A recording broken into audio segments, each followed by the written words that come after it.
Abaana bagambye singa Bebe Cool ye yagenze ku NBS Brian Makona yandibadde ajja okumwaniriza. Bebe Cool abadde nga agenda Makona nga yamwaniriza bamusindikira Makona ku gate. Amawulire si malungi agava waliiri entinda ewa Bebe Cool wetugerera saawa zino eno Mami Zuzu yekyanze wakunoba vidiyo yonna ngikuletedde mu maaso awo Bebe Cool bamuswaziza pressure eyongedde okulinya President Museveni abiyingiddemu naye nga tetunagendayo akavidiyo kano madde nsaba kampeleka like wenkasotambula katukire bonna bandiyagedde kumanya kweno information naddala team Bebe Cool wamu n'abaana ba National Unity platform kozi mu ababirese bino ebizibu byonna ku Mami Zuzu kale katugendera mawulire gaffe agalero nyanga n'okujjukiza Julie Potential agamba go omukazi ali eyo omusajja osayagala kusala omugejo byakutabuka ku namba eri abisembeyo 331 osobola mukubirako nabiranga kuyamba ina ebintu bingi nnyo abakazi batayina amazzi nayina mu masolo kulaki okubayamba kale katutandikire mu mawulire gaffe agalero nako olwalero Bebe Cool bakidde ku macha okumutabukira bani abana ba National Unity platform ku platforms ezenjawulo TikTok Instagram wamu ne YouTube nga bagezako mugeregenya ne Bobi Wine bagamba kino labo oyo yali comparing ne Bobi Wine kigambye okubanga Mami Zuzu video ezo zonna yazirabye ate n'agatta obusungu olw'okumuteekako nti anywa omwenge mujjukire bulungi tino Alex Mwanje solo kuvayo namuteekako omusango ogw'okunywa omwenge ate nga mukyala musiraamu ate nga yina n'ekitiibwa mwenna mukimanyi obulungi genda kunkupulenge ino video bambi nga nyogera okujjukiza nti no bannange ino video tuberevereko tugitambuze abawagizi ba Bebe Cool bamanye enjawulo ya Bebe Cool ne Bobi Wine soka ulize hazine so abandi bagendanga yaba amaanyi babali tubafuna nko reception bwetyo Bebe Cool abadde nga agenda Makona nga yamwaniriza bamusindikira Makona ku gate big size atrose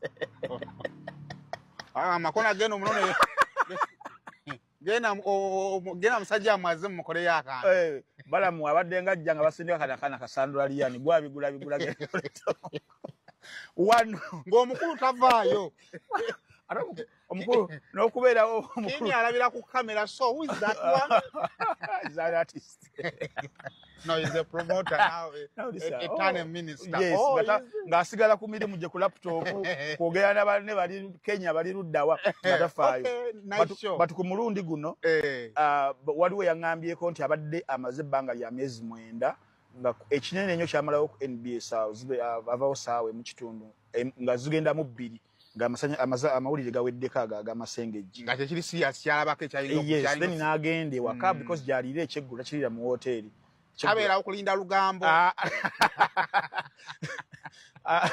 bamunyumiza Uncle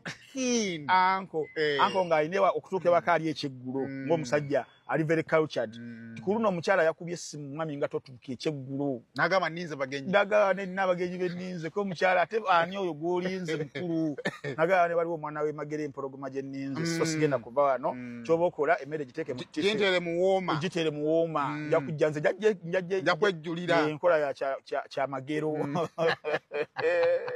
so ekyeggulo kyo yakiridde saa 7 n'ekitundu ogw'ekiro ng'omukyala yeebase edda bambi okitegeera naye ng'ensonga yali alina okukakaza nti sheeyina okugenda mu maaso bulungi nnyo okitegeera so yenyini nabeera nga yenyini yagambye eyeesitukidde kataaho. This is what Salvador said. A few years ago, my relationship with Bebe Cool almost went south. A well-known edited Ashbag Kato video of me chanting when Rasta was being pelted with bottles surfaced online and he wasn't happy with me. Now, I've known Bebe Cool from my campus days, way before this comedy career I'm pursuing now. He's one of the most genuine friends I have. I respect this man with all my heart. That is why it was important for me to clear the air. But he was hurt. The video was very believable. Even I believed it myself. I tried to reach out on phone, but I was blocked.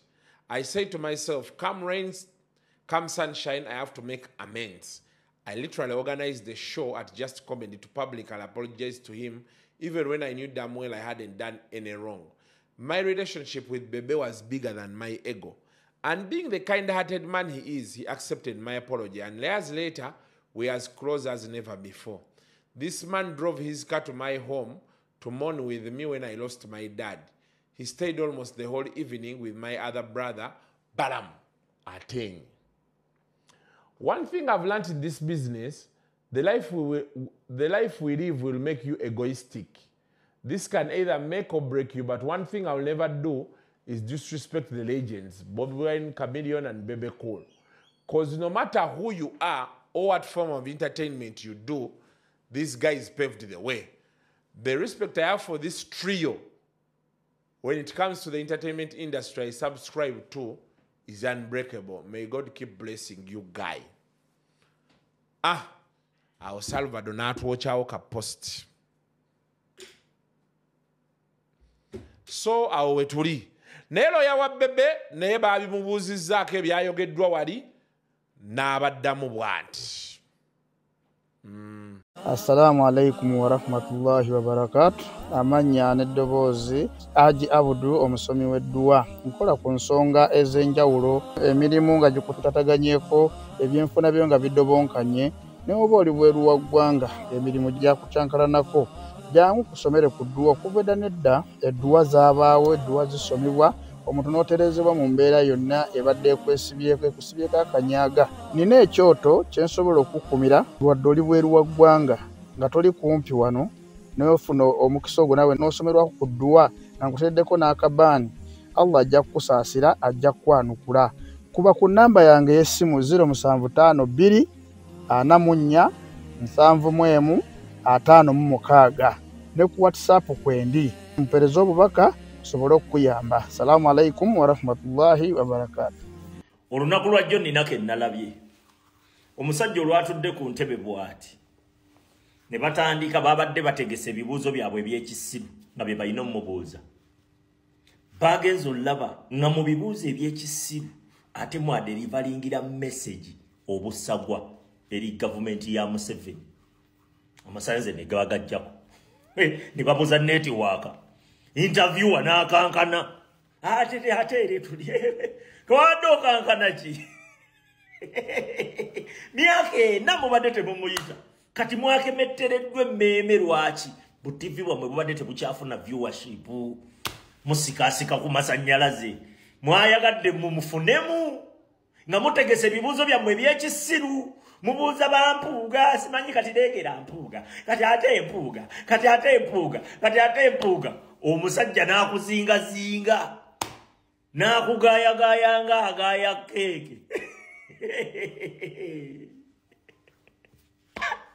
Uli omusajja. Mwayise waaki. Mwayise waaki. Mwafunyeemu ki. Oba mubadde mumwerabidde. Yo ye yabazingazinganga luli. Ne mumugoba ku TV ne ku radio bwammwe. Mutegese ebibuuzo byammwe eby'ekisiru ebizibu. Mutegese gasiya wammwe yekka gwe mutegese okubuuza. N'akulaga nti ebi mu bibuuzo eby'ekisiru mukubiddamu aderivalingira mu message eyina okutuuka. Ne mulabanga tebalina muwulira. Masannyalaze ne mugajjako. Ogenda okugwa abantu bagamba ene waffe teri, ene waffe gabuze, ene waffe gabuze. Internet ne mugijjako, YouTube ne mukuulako, TikTok ne mugijjako, network ne muzikwatakwatamu. Uganda yonna. Oyo omusajja azitowa.